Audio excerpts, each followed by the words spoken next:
అటువంటి స్థాయి పొందిన మహాపురుషుల్ని గురువులని పిలుస్తారు. రెండవ వాడు ఆచార్యుడు. ఆచార్యుడు అన్న మాటకు అర్థం ఏమిటంటే ఆయన కూడా గురువే. ఆయన పరబ్రహ్మమును తెలుసుకున్నవాడే, పరబ్రహ్మమును అనుభవంలోకి తెచ్చుకున్నవాడే, పరబ్రహ్మముగా నిలబడినవాడే. కానీ ఆచార్యుడు ఏం చేస్తాడంటే వేదం ఎలా చెప్పిందో అలా ప్రవర్తిస్తూ ఉంటాడు. దేని కొరకు?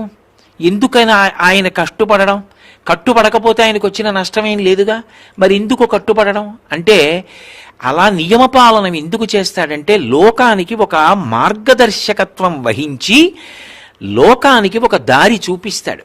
కంచికామకోటి పీఠాధిపత్యం వహించిన మహాపురుషులు చంద్రశేఖరేంద్ర సరస్వతి స్వామి వారు ఉన్నారు. వారు మహాజ్ఞాని, కాదు అని అనలేం. ఆయన లాంటి సద్గురువు లోకంలో ఎక్కడుంటారు? అంత గొప్ప గురువు.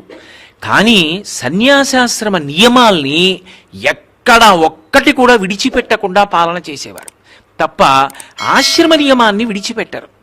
విడిచిపెట్టకుండా ఆశ్రమ నియమాల్ని పాటిస్తారు. అవి పాటించకపోయినంత మాత్రం చేత ఆయన స్థాయి దిగిపోదు. పాటించడం దేని కొరకు అంటే మనందరి కొరకు. నేను సన్యాసాశ్రమంలో ఉండి ఆశ్రమ నియమాలు ఇలా పాటిస్తున్నాను. నువ్వు బ్రహ్మచారివైతే బ్రహ్మచర్యాశ్రమ నియమాన్ని అలా పాటించు. నువ్వు గృహస్థువైతే గృహస్థాశ్రమ ధర్మాన్ని అలా పాటించు. నువ్వు వానప్రస్థువైతే వానప్రస్థాశ్రమ ధర్మాన్ని అలా పాటించు. ధర్మము దేని మీద ఆధారపడుతుంది అంటే వర్ణము ఆశ్రమము ఈ రెండిటి మీద ఆధారపడుతుంది.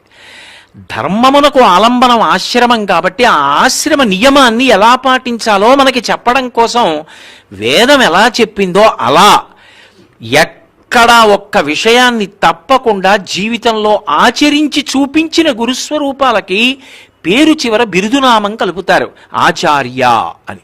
అదే చంద్రశేఖరేంద్ర సరస్వతి పరమాచార్య, ద్రోణాచార్య, భీష్మాచార్య, కృపాచార్య, వ్యాసాచార్య అంటే దాని అర్థం ఏమిటంటే అవన్నీ గురుస్వరూపాలే. వారు బ్రహ్మమును అనుభవించిన వారే, వారే పరబ్రహ్మము. పరబ్రహ్మము కంటికి కనపడదు, అనుభవింపబడుతుంది.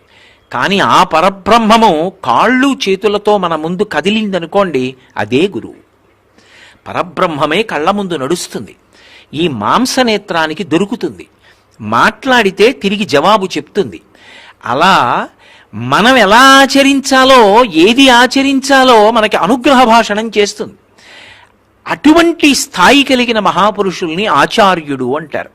తత్వతః ఈ ఒక్క భేదం తప్ప గురువుకి ఆచార్యుడికి భేదం ఉండదు.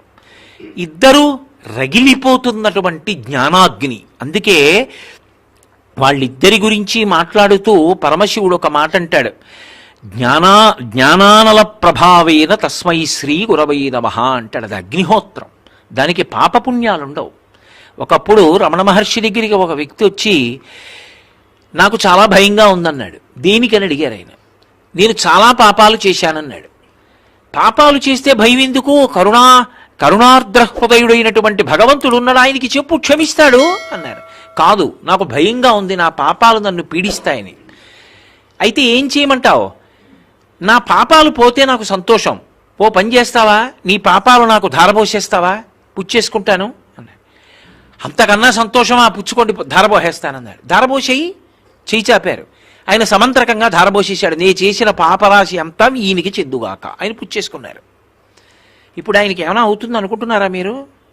లోకంలో పంచభూతముల యొక్క ధర్మం ఇతర భూత వ్యగ్రత చేత మారుతుంది. నేను మీకు ఉదాహరణ చెప్పాలంటే, నీరేం చేస్తుంది? నిప్పు నార్పుతుంది. కానీ ఒక పెద్ద అరణ్యం తగలబడిపోతోంది, దావానలం వ్యాప్తి చెందింది. నేను గుప్పెడితో నీళ్లు తీసుకుని ఆ దావానలం మీద అరణ్యం అంతా కాలిపోతుండగా చల్లాను. ఇప్పుడు ఈ నీటికి నిప్పు ఆరిపోతుందా? ఆ నిప్పు ప్రభావానికి నీరు కాలిపోతుందా? అగ్ని ప్రభావానికి నీరు కాలిపోయింది. మరి నీరు చేయవలసిన పని ఎందుకు చేయలే? నిప్పు ప్రభావం ఎక్కువ, దాని ముందు నీరు యొక్క ప్రభావం నిలబడదు. అలా రగిలిపోతున్న జ్ఞానాగ్ని గురువు, ఆయన యందు ఇక దోషముండదు. అందుకే ఆ స్థాయికి చేరిపోయిన వారు ఏం చేశారు, ఏం చెయ్యలేదు, ఇది గురువు అయితే నువ్వు చూడకు. గురువుగారి విషయంలో వారు ఏం చెప్పారు పట్టుకో, వారు ఒక లీల చేశారు, అంతరార్థం ఏమిటి పట్టుకో. సామాన్య చేష్టితం అనుకోకది, అందులో ఏదో రహస్యం ఉంటుంది. లోకోద్ధరణ కొరకు చేస్తారు. ఇవి తెలుసుకుంటే గురువైనా ఆచార్యుడైనా మన ఉద్ధరణ కొరకే. ఒకరు వైదికాచారానికి కట్టుబడతారు, ఒకరు కట్టుబడకుండా పరబ్రహ్మమునందు రమిస్తారు. తప్ప ఇద్దరిది తాత్వికంగా మాట్లాడినప్పుడు మాత్రం ఒకే స్థాయి తప్ప అంతకన్నా భేదం ఉండదు. మీకు అర్థమైంది అనుకుంటున్నాను.